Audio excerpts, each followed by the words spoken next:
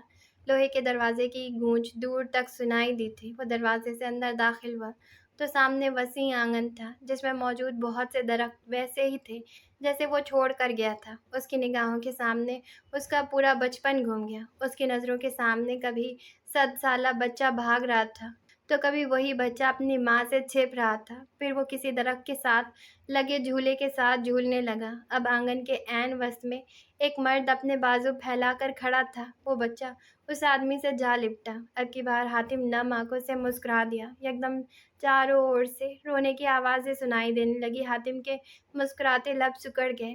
صحن کے عین درمیان میں جہاں وہ آدمی اپنے بازو پھیلائے اپنے بیٹے کو حصار میں لیے کھڑا تھا، اب اس جگہ اس کی میت موجود تھی۔ ارد گرد بیٹھی عورتیں افسوس کر رہی تھیں۔ میت کی چارپائی کے ایک جانب موجود صوفیہ بیگم آنسو بہا رہی تھی۔ پھر وہ چند آدمیوں کے ساتھ آیا اور میت والی چارپائی اٹھا لے گیا۔ پھر وہ اپنے ماں سے اپنے باپ کا بدلہ لینے کا وعدہ کرتا نظر آ رہا تھا۔ ایک دم اس کی آنکھوں کا تاثر سرد ہو گیا، چہرے پر سنجیدگی چھا گئی۔ حاتم نے اپنے بالوں پر ہاتھ پھیرا اور آگے چل دیا۔ اسی لمحے اسے اپنے پیچھے کسی کی موجودگی محسوس ہوئی تو وہ محتاط ہوا۔ ٹارچ کو بند کیے وہ ایک درخت کی اوٹ میں چھپ گیا۔ اسے کسی کے قدموں کی چاپ سنائی دینے لگی۔ آنے والا اسامہ بھی ہو سکتا تھا، مگر پھر بھی احتیاط برتنا ضروری تھا۔ وہ حاتم کے نزدیک ہوتا جا رہا تھا۔ حاتم اپنا سانس روکے سیدھا کھڑا تھا۔ اس سے پہلے وہ حاتم کے پاس سے آگے گزرتا، حاتم نے ایک بازو اس کی گردن میں پھنسایا اور داہنا ہاتھ اس کے منہ پر رکھ دیا، جس پر وہ منہ ہی منہ میں بڑبڑانے لگا۔ اس کی آواز سن کر حاتم لمبا سانس بھر کر پیچھے ہٹا۔ حاتم بھائی، آپ نے مجھے ابھی مار دینا تھا، وہ گہرے گہرے سانس بھرتا کہہ رہا تھا۔ حاتم نے اس کی بات کا اثر لیے بغیر اپنے ہاتھ جھاڑے اور ٹارچ جلا دی۔ اگر کوئی اور ہوتا تو بے ہوش کر دیتا۔ وہ دونوں حاتم کے کمرے میں داخل ہوئے۔ اس کمرے کو دیکھتے ہوئے کئی یادوں نے اس کے شعور میں دستک دی تھی۔ حاتم کے مطابق یادیں ہمیشہ تکلیف دیا کرتی ہیں، اور ایسی ہی تکلیف ابھی حاتم محسوس کر رہا تھا۔ اسامہ نے اس کے چہرے کو دیکھا جو بالکل سپاٹ تھا۔ حاتم اب کمرے میں اپنی نظریں دوڑا رہا تھا۔ سب کچھ ویسا ہی تھا جیسے وہ چھوڑ کر گیا تھا۔ اس کے بیڈ کے پیچھے آویزہ تصویر بھی ویسی ہی تھی۔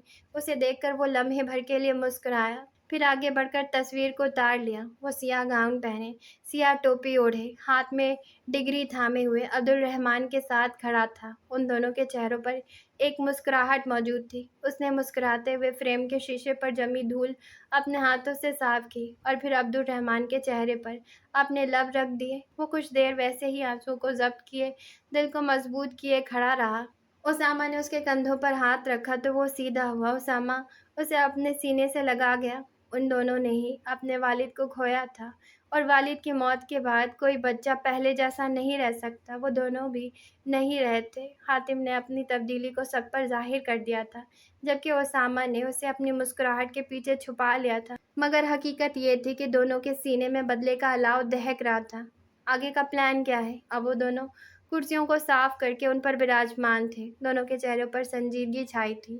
میں نے جسٹس ضیاء کو درخواست دے دی ہے، وہ بہت جلد اپروو کر دیں گے، وہ مدھم آواز میں بولا۔ طلحہ ایوان والے کیس کے لیے؟ حاتم نے اس بات میں سر ہلایا۔ کل طلحہ آپ سے ملنے آ رہا ہے۔ حاتم کے ابرو اٹھ گئے جبکہ چہرے پر سرد سی مسکراہٹ چھا گئی۔ شکار خود شکاری کے پاس چل کر آ رہا تھا تو شکاری کا خوش ہونا تو بنتا تھا۔ تم ساتھ آؤ گے؟ اس کے سوال پر اسامہ نے اپنے کندھے سے نادیدہ گرد صاف کی۔ جی بالکل، میں تو ضرور آؤں گا۔ ایک بات تو بتاؤ، یہ پولیس والے تمہیں کیوں نہیں جانتے تھے؟ اسامہ مسکرا اٹھا۔ اسے امید تھی کہ حاتم یہ سوال ضرور پوچھے گا۔ وہ کیا ہے نا، وہ ڈرامائی انداز میں رکا۔ کل کو پتہ لگ جائے گا، وہ اسے تنگ کرتے ہوئے بولا تو حاتم نے تعصب سے اپنا سر جھٹک دیا۔ کافی دیر تک وہ ایک دوسرے سے باتیں کرتے رہے۔ رات کے تیسرے پہر کے نزدیک وہ دونوں اس گھر سے باہر نکلے تھے۔ وہ حویلی کی زینوں پر گھٹنوں کو سینے سے جوڑے بیٹھی تھی، نظریں لاؤنج کی چھت پر آویزاں قیمتی فانوس پر مرکوز تھی جو ہر وقت چمکتا رہتا تھا۔ وہ ساکت چہرے کے ساتھ اسے دیکھ رہی تھی۔ وہ ساری رات سو نہیں سکتی تھی۔ اعتراف تو وہ کر چکی تھی، مگر اس ستم گر نے جواب دیے بغیر کال کاٹ دی تھی۔ وہ اس وقت سے اسی امید میں جاگ رہی تھی کہ کہیں رات کے کسی پہر اس کی قسمت کا ستارہ چمک اٹھے اور عائد اسے جواب دے، مگر اس نے حبور کو کوئی جواب نہیں دیا تھا۔ ابھی وہ فانوس کو دیکھ رہی تھی کہ سیڑھیوں کی ایک جانب موجود کمرے سے عائشہ باہر نکلی۔ وہ کچن کی جانب بڑھ رہی تھی کہ کسی احساس کے تحت اس نے زینوں کی جانب دیکھا۔ وہ حبور کو ساکت بیٹھا دیکھ کر دھک سے رہ گئی۔ وہ اسے کچھ دن پہلے والی حبور تو نہیں لگ رہی تھی، یہ تو کوئی اور حبور تھی۔ آج تو اس کے چہرے کے رنگ ہی تبدیل تھے۔ اس کا چہرہ انتہائی سرخ پڑ چکا تھا۔ اس کے دماغ میں ایک کوندا لپکا جسے اس نے جلدی سے جھٹک ڈالا۔ نہیں، ایسا نہیں ہو سکتا۔ وہ اپنے ہی خیال کی نفی کرتے ہوئے حبور کی جانب بڑھی۔ اب وہ حبور کے ساتھ بیٹھی تھی۔ حبور نے عائشہ کے ساتھ بیٹھنے پر بھی اپنی نظروں کا ارتکاز نہیں توڑا تھا۔ عائشہ اس کے بے رونق چہرے کو دیکھتی رہی۔ اس نے شدت سے خواہش کی کہ حبور مسکرا دے، مگر وہ تو پرحزن چہرہ لیے بیٹھی تھی۔ کیا دیکھ رہی ہو حبور؟ دیکھ رہی ہوں کہ چاند کے آگے اس فانوس کی کیا حیثیت ہے۔ یہ تو بجلی سے جلتا ہے اور وہ خدا کی قدرت سے چمکتا ہے۔ وہ ہلکا سا مسکراتے ہوئے بول رہی تھی، لہجے میں ایک درد واضح تھا۔ یہاں کیوں بیٹھی ہو؟ عائشہ اپنے شک کو یقین میں بدلتا ہوا نہیں دیکھ سکتی تھی۔ وہ اپنی بہن کو ہمیشہ خوش دیکھنا چاہتی تھی۔ کمرے میں گھٹن محسوس ہو رہی تھی تو یہاں آ گئی، وہ مدھیم آواز میں بولی تو عائشہ نے اس بات میں سر ہلا دیا۔ مگر یہاں بھی سکون نہیں ہے۔ عائشہ جانتی تھی کہ انسان کو کبھی بھی بلا وجہ گھٹن نہیں ہوتی۔ فضا تبھی بوجھل محسوس ہوتی ہے جب دل بے چین ہو۔ تمہیں عظمت بھائی سے محبت کب ہوئی تھی؟ اس کے سوال پر عائشہ نے گہرا سانس بھرا۔ اس کا نکاح کم عمری میں ہی کر دیا گیا تھا۔ نکاح کے بعد ہی ہوئی تھی، وہ بھی مدھیم آواز میں بولی۔ اس کی بات پر حبور نے گردن موڑ کر اس کی جانب دیکھا۔ اس کی فندقی آنکھیں سرخ ہو چکی تھیں۔ کیا کسی کو پہلی نظر میں محبت ہو سکتی ہے؟ حبور سوالیہ نظروں سے عائشہ کی جانب دیکھ رہی تھی۔ عائشہ کے شک پر یقین کی مہر ضبط ہو گئی۔ اس نے ایک دم سے جھرجھری لی۔ چلو اٹھو، سو جاؤ۔ عائشہ نے اس کا ہاتھ پکڑ کر اسے اٹھانے کی کوشش کی تو اسے حیرت کا جھٹکا لگا۔ اس کا ہاتھ حد درجہ گرم تھا۔ عائشہ نے اس کی پیشانی پر ہاتھ رکھا تو وہ جلتی ہوئی محسوس ہوئی۔ تمہیں تو بخار ہے حبور، اٹھو یہاں سے۔ اب وہ کھڑی ہو کر اسے اٹھانے کی کوشش کر رہی تھی۔ تم ابھی سو جاؤ، صبح بابا حضور ڈاکٹر کو بلوا دیں گے۔ اس کی بات پر حبور نے سیڑھیاں چڑھتے ہوئے خالی خالی نظروں سے عائشہ کی جانب دیکھا۔ میں ٹھیک نہیں ہوں گی عائشہ، میں اب کبھی ٹھیک نہیں ہوں گی۔ میرا مرض لا علاج ہے۔ وہ بڑبڑاتی جا رہی تھی۔ عائشہ کو اس پر سے کسی جوگن کا گمان گزرا۔ اسے بستر پر لٹاتے ہوئے وہ وہیں بیٹھ گئی۔ آیت الکرسی پڑھ کر پھونک مارنے کے بعد وہ کمرے سے باہر نکل گئی۔ چند لمحوں بعد جب وہ کمرے میں داخل ہوئی تو اس کے ہاتھ میں ٹھنڈا پانی اور چند پٹیاں تھیں۔ اگلی صبح کافی خوشگوار تھی۔ تیز ہوا جب چہرے پر پڑتی تو ایک خوشگوار سے احساس چھوڑ جاتی۔ شجر جیسے خوشی سے جھوم رہا تھا۔ آندھی کی خوشبو بارش کے آنے کی نوید سنا رہی تھی۔ وہ صبح حاتم کے لیے بہت خوش آئند ثابت ہوئی تھی۔ اسے اپنی درخواست کی منظوری کی خبر مل چکی تھی اور اب وہ نہ صرف طلحہ ایمان بلکہ حمزہ شاہ کا بھی منتظر تھا۔ حمزہ نے بہت کروفر سے اسے انکار کیا تھا۔ اب حاتم کو اس کا شکستہ چہرہ دیکھنا تھا۔ حاتم کے یہاں آتے ساتھ ہی مقابلہ یہاں بھی شروع ہو چکا تھا۔ وہ دونوں جان بوجھ کر ایک دوسرے کے حریف نہیں بنے تھے۔ ہر دفعہ کچھ نہ کچھ ایسا ہو جایا کرتا تھا کہ انہیں ایک دوسرے کے مقابل کھڑا ہونا پڑتا تھا، اور اب وہ دونوں اس بات کو تسلیم کر چکے تھے کہ ان دونوں کے درمیان کبھی بھی خوشگوار تعلقات قائم نہیں رہ سکتے۔ حاتم نے اس دفعہ تعلقات درست کرنے کی کوشش کی تھی، مگر وہ بھی ناکام ٹھہرا تھا۔ حاتم لمبا سانس بھر کر رہ گیا۔ وہ ایک فائل پر کام کر رہا تھا کہ آفس کا دروازہ کھلا اور کوئی بنا اجازت کے اندر داخل ہوا۔ اس کے پیچھے ایک اور مرد بھی اندر آیا۔ حاتم کے فائل پر جھکے چہرے پر ایک مسکراہٹ پھیل گئی۔ میں نے تم سے کہا تھا کہ اس کیس کی تفتیش میں ہی کروں گا۔ تمہیں مجھ جیسے معصوم اور شریف آدمی کی بات پر یقین کر لینا چاہیے تھا۔ اس نے فائل بند کر کے میز پر دھر دی۔ اب تک حمزہ شاہ اس کے سامنے بیٹھ چکا تھا۔ وہ وکیلوں کے مخصوص حلیے میں تھا، گردن اکڑائے بیٹھا تھا، جبکہ اس کے دائیں جانب کھڑے تیمور کے ہاتھ میں ایک فائل تھی۔ حمزہ نے ہاتھ بڑھا کر وہ فائل تھام لی۔ حاتم مسکراتی نظروں سے اس کی جانب دیکھنے لگا۔ یہ طلحہ ایوان والے کیس کی فائل ہے۔ اس نے اپنی تسلی کے بعد وہ فائل پھینکنے کے سے انداز میں حاتم کے آگے رکھی۔ اور ایک بات یاد رکھو معصوم آدمی، اس کے طرز تخاطب پر حاتم مسکرا دیا۔ میں اچھے سے جانتا ہوں کہ تم کس مقصد کے تحت یہاں آئے ہو۔ اگر تم میرے راستے میں آئے تو نہیں بچو گے۔ حاتم کی مسکراہٹ گہری ہو گئی۔ ہائے افسوس، اس نے تو سچ میں حاتم کو معصوم سمجھ لیا تھا۔ مجھے یہ تو یقین ہے کہ میں معصوم ہوں، مگر سوچنے والی بات تو یہ ہے کہ مجھ معصوم سے تمہیں کیا خطرہ ہوگا جو مجھے اتنی دھمکیاں دے رہے ہو۔ اس نے اپنے چہرے کے نیچے ہاتھ رکھ کر کہا۔ انداز حمزہ کو تپانے والا تھا۔ یہ اس دنیا میں دوسرا انسان تھا جو حمزہ کو غصہ دلاتا تھا۔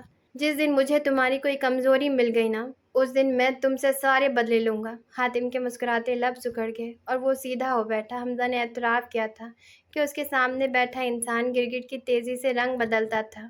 اس لڑائی کو ہم دونوں تک ہی محدود رکھو گے تو بہتر ہوگا، اور رہی بات کمزوری کی تو وہ میں تمہارے ہاتھوں میں کبھی آنے نہیں دوں گا۔ حمزہ مسکرا دیا۔ آہ، وقت کی چال سے انجان، ظالم اور معصوم کردار۔ میں اب چلتا ہوں۔ وہ اپنا کوٹ جھاڑتا کھڑا ہو گیا۔ اب اس کی نظریں اس کے آفس میں گھوم رہی تھی۔ میرا آفس تمہارے آفس سے زیادہ کشادہ ہے۔ تیمور کے چہرے پر ایک مسکراہٹ رنگ گئی۔ ویسے پولیس ڈپارٹمنٹ میں شمولیت کی کیا وجہ تھی؟ حاتم بھی کھڑا ہو چکا تھا۔ اس کا چہرہ سنجیدہ تھا۔ تمہیں بھی وکیل بننے کی کیا ضرورت تھی؟ وہ بھی اس کے لہجے میں بولا۔ حمزہ پیچ و تاب کھا کر رہ گیا۔ تمہاری تیز چلتی زبان دیکھ کر کہہ رہا ہوں کہ تمہیں وکالت میں اپنے قدم جمانے چاہیے تھے۔ وہ بھی بولنے سے باز نہ رہا۔ حاتم ہلکا سا مسکرا دیا۔ تمہارے بھی کام دیکھ کر کہہ رہا ہوں کہ تم ایک اچھے مجرم بن سکتے ہو۔ اس کے مسکراتے لہجے پر تیمور حاتم کی جانب غصے سے بڑھا، مگر حمزہ نے ہاتھ بڑھا کر روک دیا۔ تمہیں مجھ سے بیر پالنے کا بہت شوق ہے نا؟ اس کی آنکھوں سے غصہ جھلک رہا تھا۔ اور تمہیں پالتو جانور پالنے کا؟ حاتم نے تیمور کی جانب دیکھا اور پھر حمزہ پر ایک نگاہ ڈالی۔ ہے نا؟ حمزہ دانت پیس کر رہ گیا۔ اس سے پہلے حمزہ کچھ اور کہتا، دو افراد دروازہ کھولتے اندر داخل ہوئے اور دونوں کے قدم اندر موجود لوگوں کو دیکھ کر رک گئے۔ ان کی جانب دیکھتے ہوئے حاتم کے مسکراتے لب انتہائی نامحسوس انداز میں سکڑے تھے۔ آنکھوں میں نفرت چھا گئی۔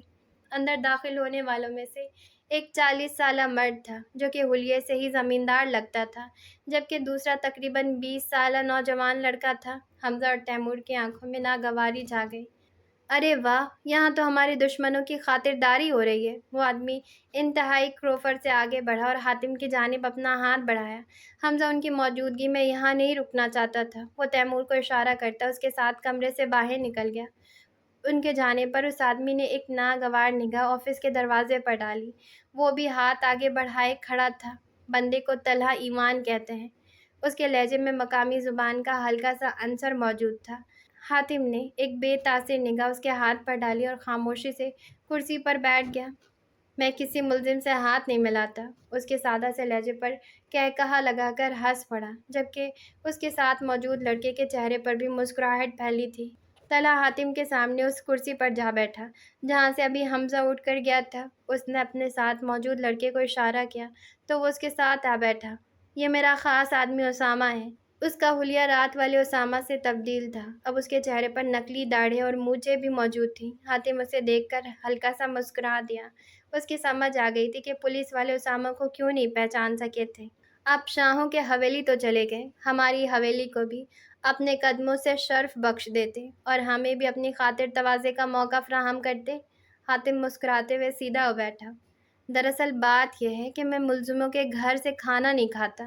اس کا چہرہ مسکرا رہا تھا، جبکہ آنکھیں سرد تھیں۔ آپ خاصے دلچسپ معلوم پڑتے ہیں۔ حاتم نے اس کی بات پر اپنے کندھے اچکا دیے۔ یہ تو تمہیں اچھے سے معلوم پڑے گا۔ میں آپ سے یہ کہنے آیا تھا کہ میرے ساتھ دشمنی مت پالیں۔ غالباً اسے اس بات کی اطلاع مل چکی تھی کہ حاتم اس کیس کی تفتیش کر رہا ہے۔ اس کی بات پر حاتم نے اپنے سر کو ہلکا سا خم دیتے ہوئے اسے دیکھا۔ حمزہ کہتا ہے کہ اس کے راستے میں نہ ہوں، اور آپ کہتے ہیں کہ آپ سے دشمنی نہ پالوں۔ آخر میں مظلوم کروں تو کیا کروں؟ طلحہ ایوان کو وہ پولیس والا پسند آیا تھا۔ آپ کو کبھی بھی کوئی ضرورت پیش آئے تو بلا جھجک ہم سے ذکر کیجیے گا۔ وہ حاتم کی جانب ہاتھ بڑھانے ہی والا تھا کہ کچھ دیر پہلے والی بات یاد آ گئی، تو اس نے اپنا ہاتھ پیچھے کی جانب کر لیا۔ حاتم کی زیرک نظروں سے منظر چھپا نہ رہ سکا اور وہ مسکرا دیا۔ اسے اپنے دشمنوں کو بھی ان کی حدود میں رکھنا آتا تھا۔ جی ضرور۔ اسامہ نے اس کی جانب ہاتھ بڑھایا تو حاتم نے فوراً سے اس کا ہاتھ تھام لیا۔ حاتم نے کنکھیوں سے طلحہ ایوان کے چہرے کی بدلتی ہوئی رنگت دیکھی۔ اس کا چہرہ ہتک کے باعث سرخ پڑ چکا تھا۔ وہ تیزی سے کمرے سے باہر نکل گیا۔ پیچھے حاتم اور اسامہ مسکرا دیے۔ اگلی صبح آفا کے ساتھ ساتھ حائد بھی لاشعوری طور پر حبور کا انتظار کر رہا تھا۔ کمرہ جماعت میں داخل ہوتے ہی اس کی نظر سیدھا آخری چند نشستوں کی جانب اٹھی، مگر آفا کے ساتھ حبور کو بیٹھا نہ دیکھ کر اس کی آنکھوں میں مایوسی چھا گئی۔ اس نے غیر محسوس انداز میں پورے کمرے میں حبور کو ڈھونڈا، مگر وہ دکھائی نہ دی۔ اس کے چہرے پر ناگواری پھیل گئی۔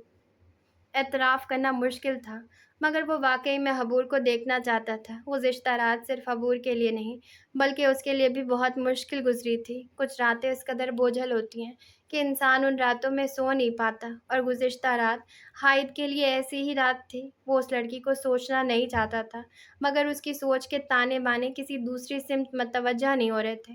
وہ جیسے ہی حبور کی بات کو سوچتا تو اسی لمحے اسے اپنا آپ یاد آ جاتا تھا۔ اسے یاد آ جاتا تھا کہ حبور کس خاندان سے تعلق رکھتی تھی۔ پھر وہ اپنے آپ کو یاد دلاتا کہ نہیں حائد، تمہارا اور اس لڑکی کا کوئی جوڑ نہیں ہے۔ وہ فارغ ہوا تو سیدھا سٹاف روم میں چلا گیا، جہاں پہلے سے حذیفہ کرسی پر براجمان کچھ پڑھنے میں مصروف تھا۔ وہ کرسی پر آنکھیں بند کیے اپنی کنپٹی مسل رہا تھا۔ یار حذیفہ، چائے تو منگوا دے۔ حذیفہ نے حیرت سے حائد کی جانب دیکھا۔ وہ صبح سے چائے کے 3 کپ حلق میں انڈیل چکا تھا۔ ابھی کچھ دیر پہلے تو پی تھی۔ حائد نے آنکھیں کھول کر اسے غصے سے گھورا۔ اپنے پیسوں سے ہی لوں گا، تمہیں صرف منگوانے کے لیے کہا ہے۔ حذیفہ نے گہرا سانس بھرا۔ چائے حائد کا جنون تھی اور اسے ہر 2 لمحے بعد چائے کی طلب ہونے لگی تھی۔ حائد چائے کو کسی نشے کی طرح پیتا تھا جس کے بغیر وہ زندہ نہیں رہ سکتا تھا۔ چائے کا آرڈر دینے کے بعد حذیفہ نے حائد کو غور سے دیکھا۔ اسے حائد کچھ الجھا سا لگا تھا۔ کیا ہوا ہے حائد؟ بالآخر اس نے پوچھ ہی لیا۔ حائد چند لمحوں کے لیے حذیفہ کو دیکھتا رہا۔ کیا حذیفہ کو بتا دینا درست تھا؟ اس نے لمبا سانس بھرا اور حذیفہ کو سب کچھ بتاتا چلا گیا۔ حذیفہ کی آنکھیں حیرت کے باعث پھیل گئی۔ اتنا سب کچھ ہو چکا تھا اور اسے خبر ہی نہیں تھی۔ اب میں کیا کروں؟ تو پہلی فرصت میں اس لڑکی کو ہاں کر دے۔ مگر کیوں؟